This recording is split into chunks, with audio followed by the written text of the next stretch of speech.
Netflix and Showmax are the two most popular video streaming services in this part of the world, minus YouTube of course. But which one is better? In this video, we'll compare the two across different categories and we'll see which one comes on top. From content selection to user interface, pricing and more, we'll break it all down and see which one is the right one for you. What's up people, I'm Milan and this is Physitech. Welcome to the video, let's go. First, let's talk about the content catalogs of both services. So with content, it's mostly subjective. You may like something different than what I like and vice versa, but that doesn't mean that we can't compare. What you can't do is say that this is better because of this specific show or movie, but you can say that this is better because they offer live TV while this one doesn't. Anyways, let's start with the obvious. Netflix is the Godzilla of the video streaming world. It has thousands of titles in Kenya, and if you use a VPN, you may get over 17,000 titles worldwide. In contrast, Showmax does not have as many titles as Netflix, but it still offers a significant number. However, when it comes to local content, Showmax is king as it offers much more than Netflix. Some of the local content available on Showmax include Second Family, Jorowa Uba, The Real Houses of Nairobi, Kina, Kialo Culture, Crime and Justice, Fulabalu Estate, and much more. Additionally, Showmax has a larger selection of African content such as The Real Housewives of Lagos, The Real Housewives of Abuja, Big Brother Titans, The Real Housewives of Durban, The Real Housewives of Johannesburg, and many others. Also, since Showmax is owned by MultiChoice, you will also get many DSTV and GoTV shows that you wouldn't normally get in your country. Netflix also has some local content such as Disconnect, Subira, Nafsi, Christmas Love, Sugar, Nairobi Half-Life, and much more. You also get African content like Young Famous and African, Blood and Water, Blood Sisters, and Far From Home. I mean, Netflix is trying to penetrate the African market, but it's not there yet. When it comes to originals, Netflix is the clear winner. It has produced many award-winning originals, including Stranger Things, House of Cards, La Casa de Papel, Squid Game, Orange is the New Black, Sex Education, Lupin, and much more. Showmax, on the other hand, has just recently started producing originals, and although most of it is local content, which is good for local entertainment careers, they still can't compete with Netflix in terms of originals, and they have a long way to go. Now, one disadvantage of being in Africa is that there are many geo restrictions that prevent us from having access to many streaming services, including HBO Max, which has a lot of quality content, and this is where Showmax comes in. It gives us some HBO Max originals, which gives it an added advantage over Netflix, with our winning shows like Game of Thrones, Succession, House of the Dragon, The Sopranos, Euphoria, Big Little Lies, Strike Back, Insecure, and many more from HBO Max. Another advantage of Showmax is that it offers sports which Netflix can only dream of. With Showmax, you get live football, athletics, basketball, and several other sports. So you get all EPL matches live, Europa League, Carabao Cup, Serie A, and whenever there's AFCON, World Cup, Euros, and even the Olympic Games. Showmax also gives you some live local channels, while Netflix doesn't have any live content. When it comes to kids content, both Netflix and Showmax have extensive libraries for all ages. Netflix has titles such as Cocomelon, Alvin and the Chipmunks, The Croods, TMNT, Avatar, Teen Titans, and many more.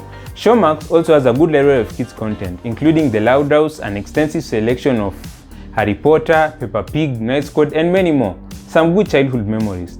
Both streaming services have various categories in the kids section, which are more than enough for the little ones.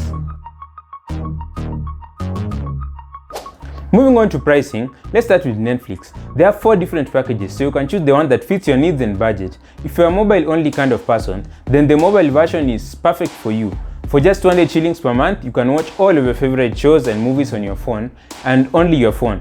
But if you want to watch on multiple devices, then you need to upgrade to one of the other packages. The basic package costs 300 shillings per month, but you still can only watch on one screen at a time. The standard package costs 700 shillings per month, and it lets you watch on 2 screens simultaneously. And if you're feeling fancy, the premium package costs 1100 shillings per month, and it gives you 4 concurrent streams, perfect for people with families, roommates, or anyone with commitment issues. Now, the mobile and basic packages have a resolution cap of 480p, so you'll be saving data but sacrificing some video quality. The standard package bumps up the resolution to 1080p, which is decent, but if you want the best possible quality, go for the premium and enjoy 4K streaming. Now let's talk about Showmax. They have 2 packages, Showmax and Showmax Pro.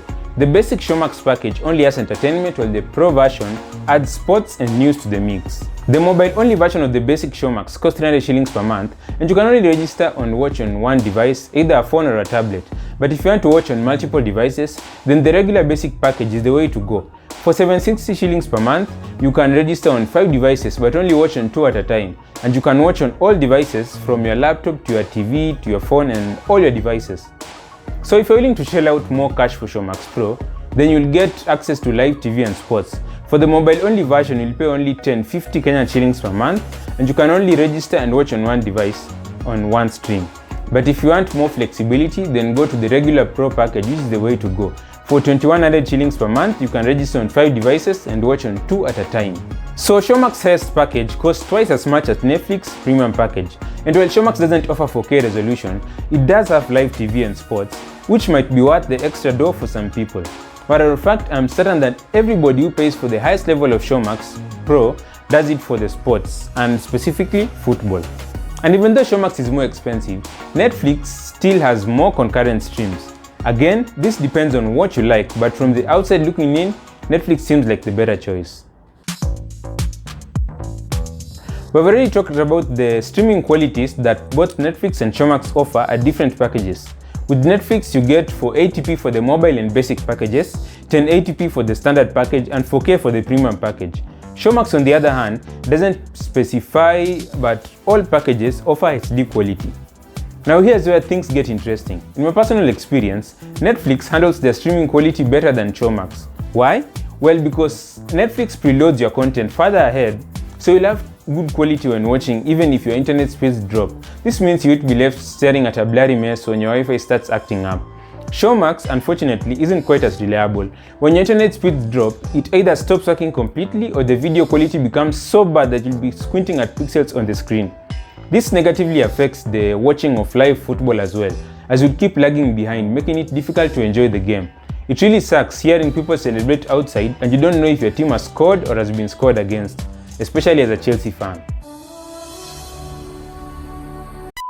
So if you want to make sure you have a smooth viewing experience, Netflix is definitely the way to go. Showmax has some work to do in this area.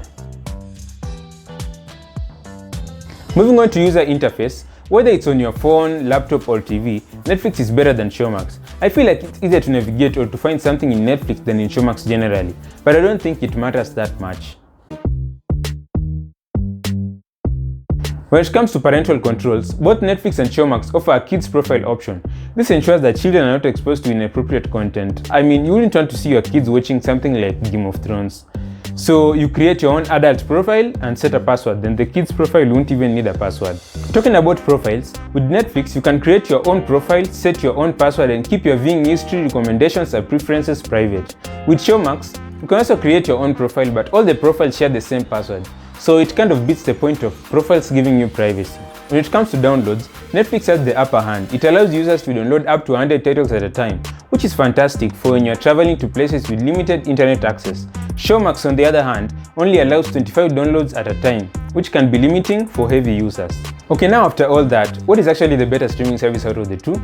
You get to decide. If you're into sports or enjoy your local content, then Showmax might be your MVP. But if you're all about having a massive library of movies and TV shows and want to share your account with more friends at a cheaper price point, then Netflix is definitely the go-to. Thanks for watching. Goodbye.